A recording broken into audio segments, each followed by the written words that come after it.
Stephen Williams here with another session. I hope this is coming out looking pretty good. Of Behind the Veil.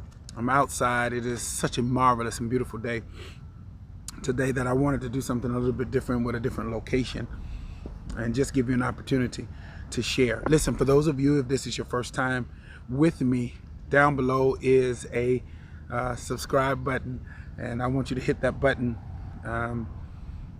so that you can get some stuff called Behind the Veil. This is welcome to the Behind the Veil channel, and it is an insightful channel where I was learning to fight to be fit. I learned there are 4 areas that are going to be lifetime areas that we're going to always be fighting for, and we're hiding things that were been hidden behind the veil, and that is in our fitness, our focus, our finances, and our faith. In those 4 areas, our fitness, finances, focus, and our faith. And if we can continue to move forward in those things, it will be a fabulous, fabulous opportunity for us to grow. Well, for those of you, if this is your first time to the channel, thank you so much for hanging out with us. Please take a moment and subscribe and hit the notification bell so that you can get all the information. And I submit and suggest to you, go back and look at some of the other things, other notes. There is a special interview that's coming. I can't give you the details right now, but there's a very, very, very special interview that's going to be coming, and you're going to be pleasantly surprised with our guests. And we're going to go behind the veil and find out some things. All right. So today, I want to talk to you, and I want to encourage you on something, and I just want to challenge you on a subject matter. And the subject today is, who's really in control? I had a friend that I spoke to last night, as a matter of fact, and we were talking about the decision making, and they was with a person who was interested in them. They were supposed to have this long-term relationship, and the relationship didn't work out. Okay, and I thought, okay, well, did you see that there was a larger picture? That was there a larger purpose to you being and moving? They had uprooted themselves and moved, and what they said is that they were still hurt by the decision of the person. And I was like, wow. And so I was like, well, did you do anything wrong that you can see? And they said no, they didn't do anything that they could see. It was just that the person wasn't ready for a relationship. I said, okay. Now, in that whole notion, if the person wasn't ready for the relationship, then I said, well, ultimately, it wasn't your fault. It's just that the person wasn't ready. All right? And so if a person wasn't ready for the relationship, then, I mean, what more can you do? What more can you say? But my question when I finished was, who's really in control? Because the person wasn't ready, but they're still dictating your life. They're still making decisions for you, even though they're not in your life. And so we talk about this whole fallacy that God is in control, that I'm living according to God's plan. I wrote a few things down, living according to God's plan. But the reality is, the decision making, if you're still discussing it, if you're still talking about it, if it's still hurting you, if it's still dictating your decision, your movement, then God is not in control. That thing is still in control. All right. And so I talked about it from this content, that it can be a person that is still in control. If you're allowing the decision making of somebody else to control your narrative, then you are not in control. You are allowing that person to control the entire situation. And you've got to figure out within yourself, you've got to figure out what exactly are you supposed to be doing and take that control back. All right. And so I went down the list. You know, in our past, we've had past mistakes, we've had past decisions, and a lot of people really talk about their past, which means that particular place is still controlling your present and is controlling your movement. Failure, if you failed before, it is carrying the narrative. It is the thing that's in control. If you're going to have a relationship with somebody else or had it, and you're judging that your new relationship based on somebody else, you're forfeiting love, you're forfeiting a relationship, you're forfeiting your own happiness because you're fearful, you're upset, you're locked in. That person, that thing is controlling the narrative of your future and all of your decision making. All right? If someone disrespects you and you're still holding on and you want to talk about the disrespect more than you want to talk about who you are, don't you know who you are? Don't you know whose you are? Don't you know what you are? If you are allowing that and you're doing things to get back at somebody, you're saying things just so you can prove a point to someone else, then you're missing the point of having and taking ownership and control of your circumstance and situation. They are controlling the narrative, and you're going to have to get that back. You're going to have to get that back, because if they're controlling that, if your father left you and that's all you still want to talk about, then whether he's still alive or not, in your life or not, he's controlling the narrative. Your mother, if they did something, they're controlling the narrative. Take control back. You've been gifted to do some wonderful things. And every time you delay doing what's inside of you, based on somebody else, based on dealing with somebody else's decision making in your past or your failure, you made a mistake. Listen, you got to take the control back. I said this, and I heard somebody say this. Every person that you want, every person that you want in your life is not anointed to be there.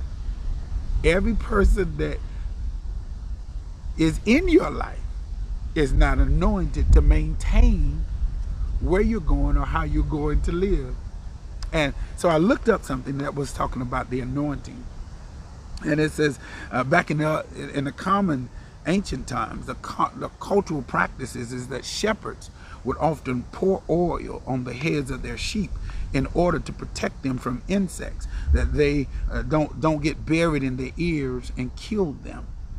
So contributing to the anointing, it becomes a symbolic blessing. So to be anointed, somebody to be anointed is somebody who has the ability to be able to protect you from being killed, to be able to help you in the areas that you're weakest in. And so everybody who is in your life is really not anointed to be there. Some people are just there. And I've had to conclude that there are some people who are in my life that I want there. But the reality is they're not anointed enough to be there. And they can't see my value. They can't see anything. They can't see what I bring to the plate. Some people can see what you do, but not who you are. And here it is again. When you get to that point and you're frustrated because of expectation and people refuse to do what you expect them to do, again, they are controlling the narrative. They are the ones that are in control, because now you're frustrated because they're not doing it. When the reality is maybe they're not anointed to do it. Maybe they don't have the wherewithal to do it. Maybe that's not the right person. And whatever the case is, you have to make sure you take the narrative back, because if not, you're going to live your life living up under somebody else's rules. And my former pastor would always say,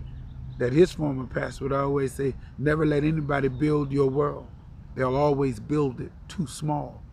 And had I listened to that information, I would have noted that even allowing him to build my world, he was limited because he could only build it. It would always be too small because it was dependent upon him. It was there to benefit and help his world. And so it's the same level. It's the same process.